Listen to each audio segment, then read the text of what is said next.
what is statistical mechanics. Okay, so everybody should note down this point. Statistical mechanics is a branch of science which, who is that disturbing screen? I request you, don't write anything on the screen. Try to erase that one immediately.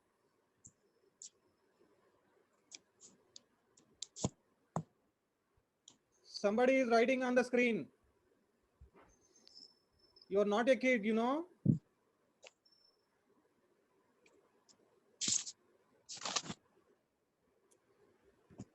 So anyway, statistical mechanics is a branch of science, so which establish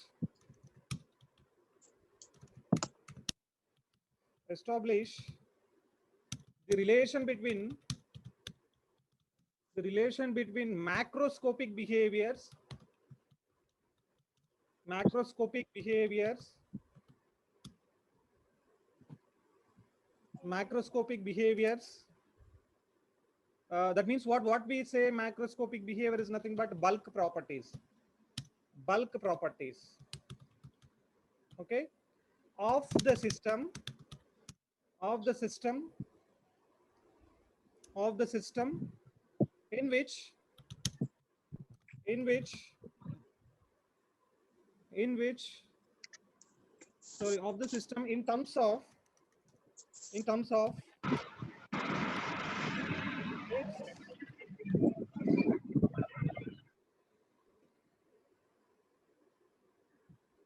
so I request you everybody mute yourself.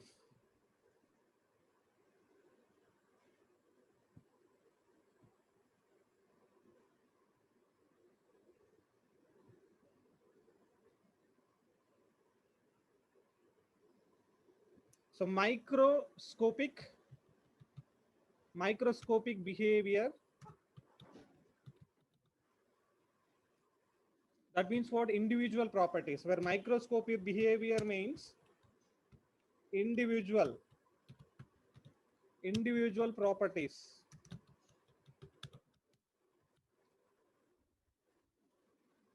See there, statistical mechanics is a branch of science which establishes the relation between microscopic behaviors of the system in terms of macroscopic, in terms of microscopic behavior, right? So where statistical mechanics, again we'll write there one more point, where statistical mechanics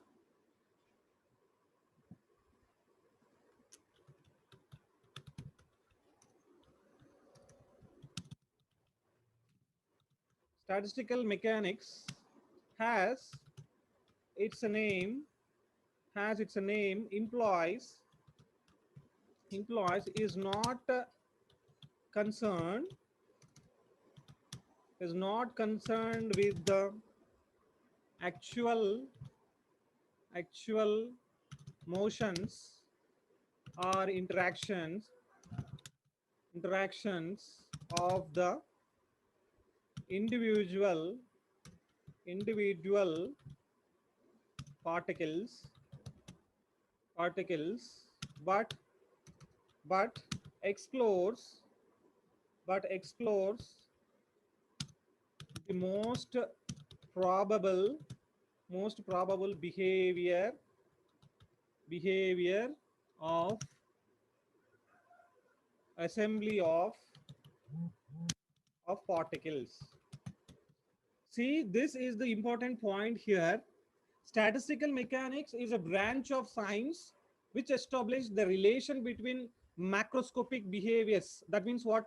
Macroscopic means bulk properties of the system in terms of microscopic behavior, otherwise individual properties. See there. And one more important point is statistical mechanics, has its name implies, is not concerned with the actual motions or interactions of the individual particles, but explores the most probable behavior of assembly of particles. So this is what this mechanics explains. which explains about it is not going to explain the properties of individual particles. So it is going to explain the properties of behavior of assembly of particles. All right, assembly of particles. So you must know that these two important points. Okay, you must take down these two important points: what is statistical mechanics, and where it can be utilized. All right. So let us enter into the actual topic. We are going to see first of all postulates of statistical mechanics. Okay. So let us see what are the assumptions made in this mechanics. All right.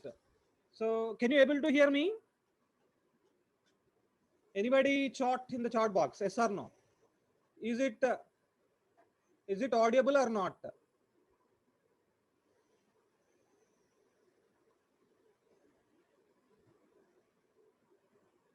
Okay, fine.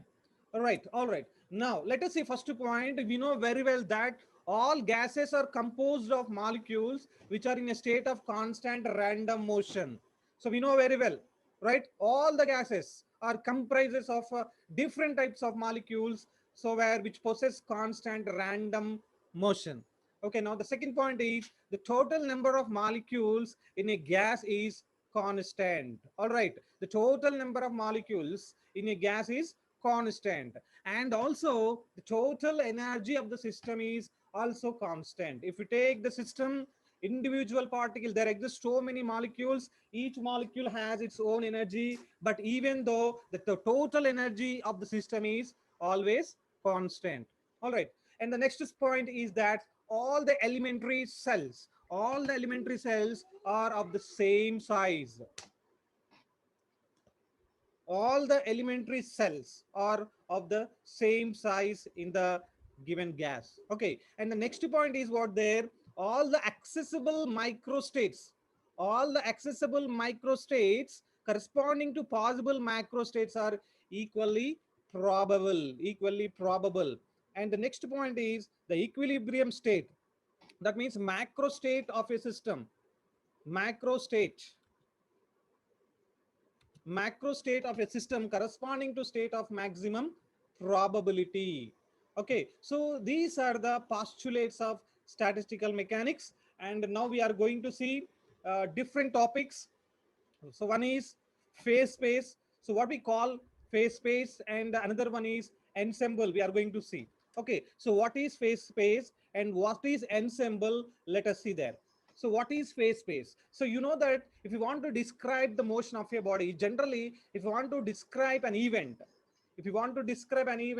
we should consider their x, y, z axis, right? So it maybe takes place in the x direction, or it maybe takes place in the y direction, or it maybe takes place in the z direction. So, but but what happened here? So in this circumstance, in this mechanics, see there, if according to classical mechanics, the instantaneous position of a system, instantaneous position of a single particle is determined by the three independent coordinates x, y, z, right? So we know very well, if you want to describe an event, we need three coordinates, x, y, z coordinates. All right, but if the event is in the motion, so if you want to describe the motion of the system, we need to know that we can describe in terms of velocities. It may be x direction, or it may be y direction, it may be z direction, whatever it may be. But we need their velocity components, vx, vy, vz. Otherwise, so instead of using velocity components, we can also use momentum components. We know that momentum px, py, pz, right? Where we know that how can we write momentum? Momentum can be written as p is equal to mv.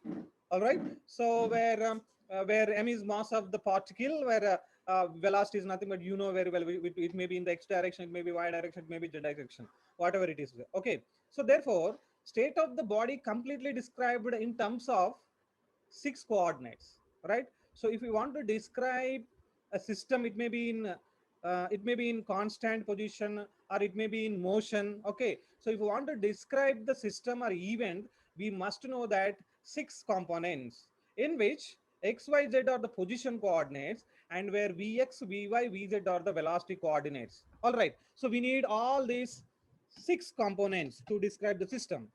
Okay, now the six coordinates are, what are the six coordinates there?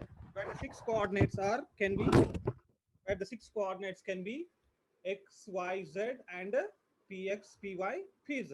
Okay, px, py, pz.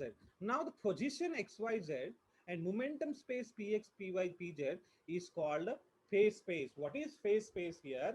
Six-dimensional space is called phase space or nu space. Six-dimensional space is called phase space or nu space. All right. So where what components present in the phase space? Position components and a velocity component, otherwise momentum components, right? XYZ and PX, PY, PZ. So according to statistical mechanics, if you want to describe the motion of the system, we must know that six coordinates, XYZ coordinates and a PX, PY, PZ coordinate. Whole together we can say that the combination of these coordinates is nothing but phase space or mu space. Six-dimensional space is called phase space or mu space. You must remember this. The six-dimensional space for a single particle is termed as phase space. All right.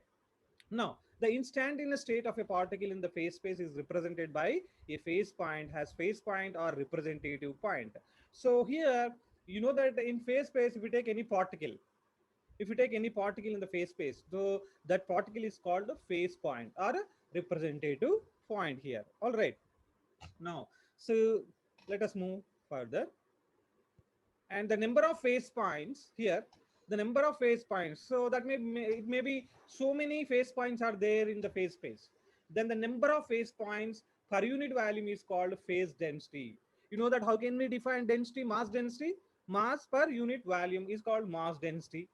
Okay, similarly here, the number of points per unit volume is called phase density. All right, now the volume of the phase space can be represented by, the volume of the phase space can be represented by dV equal to dx, dV equal to dx, volume of the phase space can be written as where dV equal to dx, dy, dz, and dpx, dpy, dz. So let us take product of all these six components.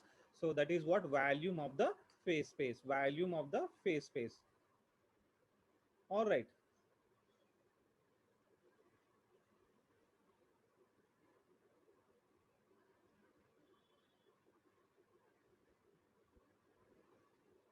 So I think is it clear up to? So what is phase space? Six-dimensional space is called phase space. All right. Is it clear, all of you? Please post in the chat box. Is it clear, all of you?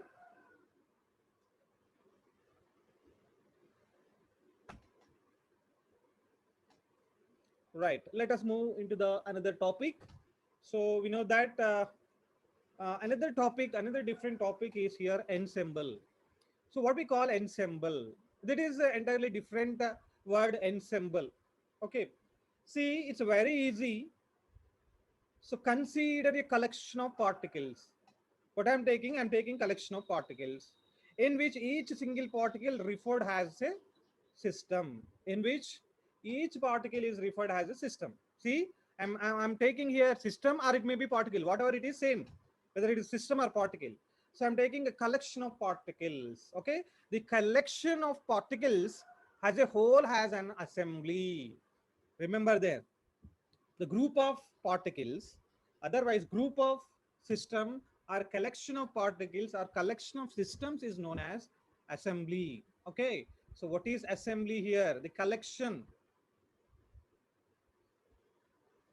Okay, so what is assembly there? The collection of particles or systems as a whole has an assembly.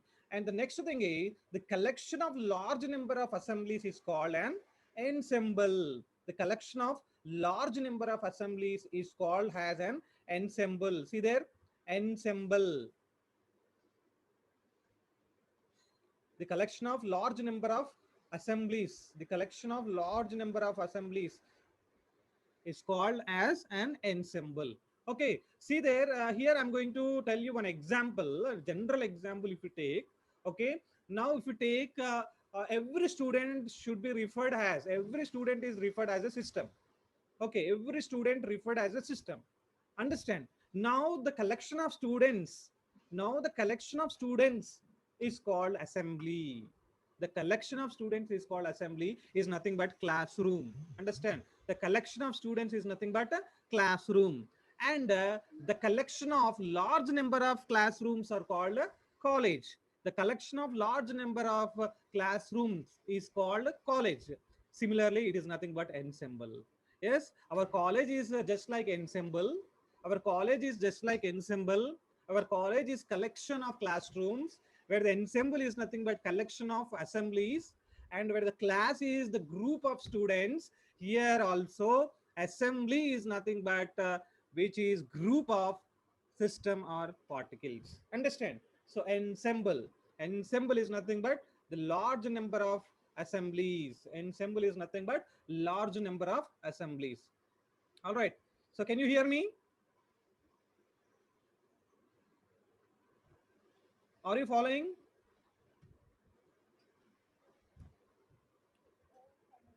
Okay, okay, it's fine, it's fine.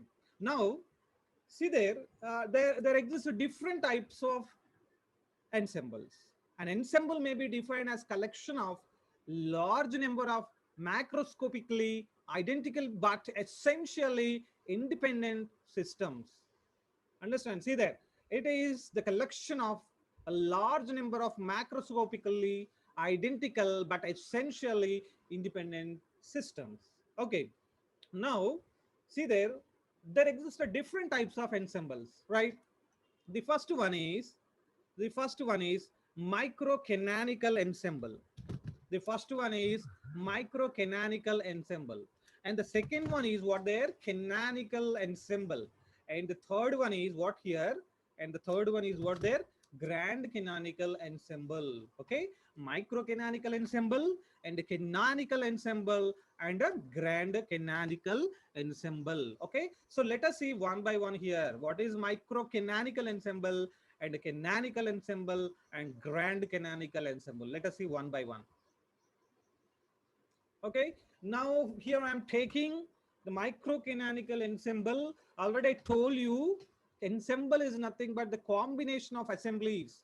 Ensemble is nothing but the combination of assemblies where I'm taking different assemblies, see there, but all are identical to each other.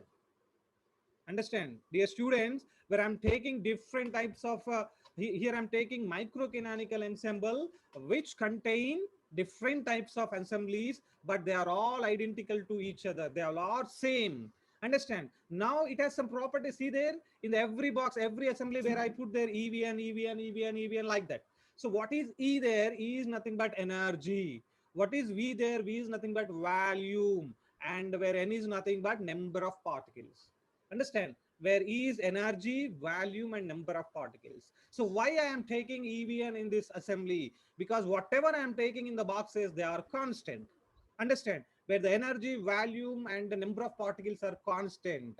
So they're never transferred from one assembly to another assembly. Understand? Let us see what are the properties of microcanonical ensemble one by one.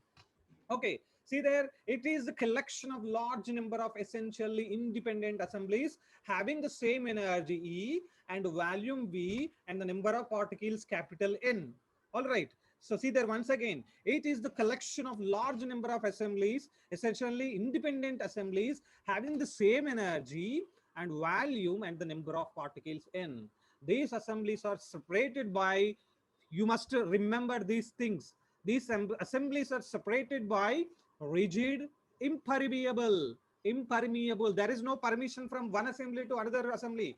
They are closed assemblies. There is no way to go out and get inside. Understand? Impermeable and well insulated walls. Well insulated means non-conducting walls. Understand? There is no conduction takes place from one assembly to another assembly. There is no conduction, there is no heat transfer takes place from one assembly to another assembly. Understand? So these assemblies are separated by rigid means strong, impermeable, and well insulated walls.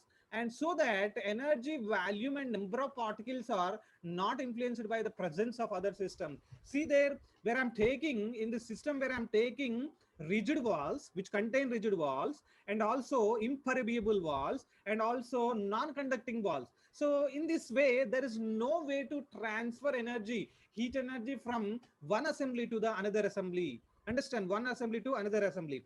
And also we know that the volume of all assemblies are same. And due to the impermeability, there is no chance to transfer the number of particles from one assembly to the another assembly. Therefore, where the energy, volume, and the number of particles are constant, there is no exchange takes place from one assembly to another assembly. All right. Right. So next one, move on to the next topic. That is what canonical ensemble. See there in the canonical ensemble,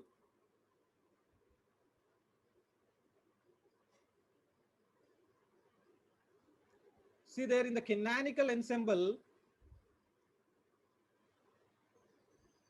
see there in the canonical ensemble, if you observe here, what I'm taking in the each assembly, it is also comprises of assemblies. But if you see in microcanonical ensemble, there is no relation between one assembly to another assembly. There is no boundary between them.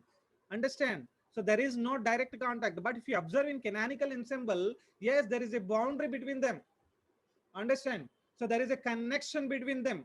Let us see. And once again, see there, what are the elements present in the each assembly? In each assembly, which contain temperature and volume and the number of particles. There is no energy.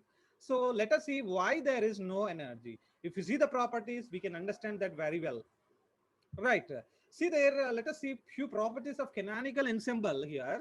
So it is the collection of large number of essentially independent assemblies. All right, independent assemblies having the temperature T and volume V and the number of identical particles N. That means what elements constant in these assemblies?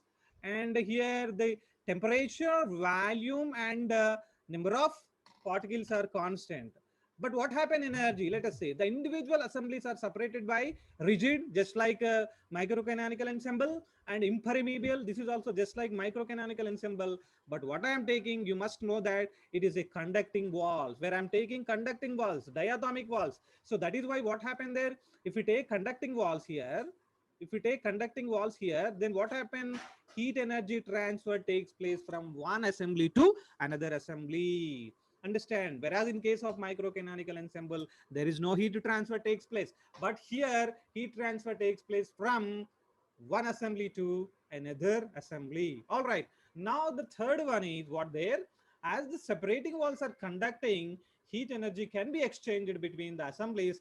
As a result, they attain common temperature. Yes? Can you understand this point? We know that heat energy exchange takes place between assemblies. If the heat energy takes place between them at certain points, they get equilibrium position. At that point, the temperature of whole the system, whole the ensemble is same. That means all the assemblies having the same, they are maintaining same temperature. Understand? So this is all about canonical ensemble. So next one is here, the last one is what their grand canonical ensemble. Understand? You must see there. So what elements I'm taking in the each assembly? If you observe that there exists T, V, mu. So what is T? T means temperature and V means volume, and where mu is chemical potential. Where mu is nothing but chemical potential. Let us go on to the what are the properties where the grand canonical ensemble contain. See there. So it is the collection of large number of essentially independent assemblies having the same temperature, volume, and chemical potential mu. These assemblies are separated by rigid and permeable and diatomic conducting walls. See there what type of walls I'm taking there. Rigid, we know that very strong walls which contain, and also permeable. But whereas in case of microcanonical and canonical ensemble, where we can use their impermeable walls, but where I'm using permeable walls, but here I'm using their diatomic walls, conducting walls, and permeable walls. See there, if permeable walls is there, so there exists exchange of a number of particles, and the energy also takes place from one assembly to the another assembly. Understand? So this is all about grand canonical ensemble. Okay, so this is one of the important questions from this unit for statistical mechanics. The question may be come from like that. See there, what is ensemble and how many types of ensembles are there, and the differentiate ensembles, like that question will come in the exam. So it is very easy. You have to go through it. So different types of ensembles, but the common